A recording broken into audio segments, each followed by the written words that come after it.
Sir ఏడాది కాలం పూర్తి చేసుకోబోతున్నారు కొద్ది రోజులు. ఏంటి ఎట్లా ఉంది ఫీలింగ్ ఏంటి? పార్టీలో సామాన్య కార్యకర్తగా ప్రస్థానం ప్రారంభించారు బీజేపీ చీఫ్గా. ఇప్పుడు ఎట్లా అనిపిస్తుంది? నాకు పార్టీ బాధ్యత ఇచ్చింది, దానికి న్యాయం చేయాలనేది నా కోరిక. నాకు వ్యక్తిగతంగా ఎటువంటి రాజకీయ అయినటువంటి ఒక అంబిషన్స్ లేవు. పార్టీని ముందుకు తీసుకుపోవాలనే నా అంబిషన్. కాబట్టి పార్టీ ముందుకు ఎట్లా తీసుకుపోవాలి అనే ఆలోచనలతో ముందుగా కార్యకర్తలందరినీ కూడా నేను వాళ్ళని కాన్ఫిడెన్స్ తీసుకుంటున్నా. దాదాపు 38 జిల్లాల నుండి అన్ని జిల్లాలు తిరిగాను నేను. ఇప్పటికే ఒకసారి అయిపోయింది, రెండోసారి కూడా మొదలుపెట్టాము. తద్వారా కార్యకర్తలకు దగ్గర కావటం, కార్యకర్తని కలవటం, కార్యకర్తల మీదనే పార్టీ ఆధారపడాలి అనేటటువంటి ఆలోచనతో పార్టీ నిర్మాణం చేస్తా ఉన్నాం. రెండోది, పార్టీ అధికారంలో రావాలి అనేటటువంటి ఆలోచన అందరికీ ఉన్నది. దానికి పార్టీలో ఉన్నటువంటి ఒక ఎమ్మెల్యేలు, ఎంపీలు, మా ఎమ్మెల్సీలు, మా పార్టీ సీనియర్ నాయకులు అందరూ కలిసి ముందుకు పోవాల్సినటువంటి అవసరం ఉంది. కాబట్టి మూడోది, ఆందోళనాత్మకమైనటువంటి కార్యక్రమం చేయాలి. బీజేపీ ఇంతకుముందు రోజుల్లో ఏ ఇష్యూ వచ్చినా కూడా ఫస్ట్ ఫర్ ది పీపుల్ అని ఉంటుండే. మాకు ఒకటే లక్ష్యం ఏంటంటే, తెలంగాణలో ప్రజలు బీజేపీని స్వీకరించడానికి సిద్ధంగా ఉన్నారు, మాకు అధికారం ఇవ్వడానికి సిద్ధంగా ఉన్నారు. మేము దాని తగ్గట్టు మా ఒక తయారీ కావాలి, ప్రజల్లో ఆ విశ్వాసాన్ని కూడా మీకు కలిగించుకోవాలి. ఆ ప్రయత్నం మేము చేస్తాం. ఎందుకంటే తెలంగాణలో టీఆర్ఎస్ పార్టీ 10 సంవత్సరాలు పరిపాలించింది. ఈ 2.5 సంవత్సరాలు కాంగ్రెస్ పార్టీ పరిపాలన అయిపోయింది. ప్రజలు చూశారు ఈ రెండు పరిపాలన. ఇంకా భారతీయ జనతా పార్టీకి అవకాశం ఇద్దాము. ఎందుకంటే భారతీయ జనతా పార్టీ పరిపాలిత రాష్ట్రాలు అభివృద్ధి చెందినాయని చెప్పి చాలామంది తెలుసు.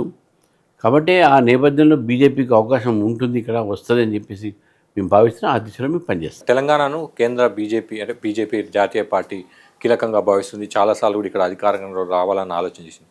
1 year టెన్యూర్ మీరు పూర్తయింది. 1 year టెన్యూర్ అనేది చాలా ఇంపార్టెంట్.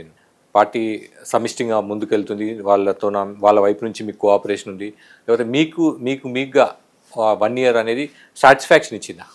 సాటిస్ఫాక్షన్ ఉంటుంది అనేది, సక్సెస్ అయినావా లేదా, నా పర్ఫార్మెన్స్ ఎట్లుంది అనేది నాకు సర్టిఫికేట్ ఇచ్చుకోలేదు కదా. ఇది అవుతుంది తప్పకుండా. దాంట్లో కొన్ని లోపాలు ఉంటాయి. 100% మనం ఎవరిని సాటిస్ఫై చేయలేం.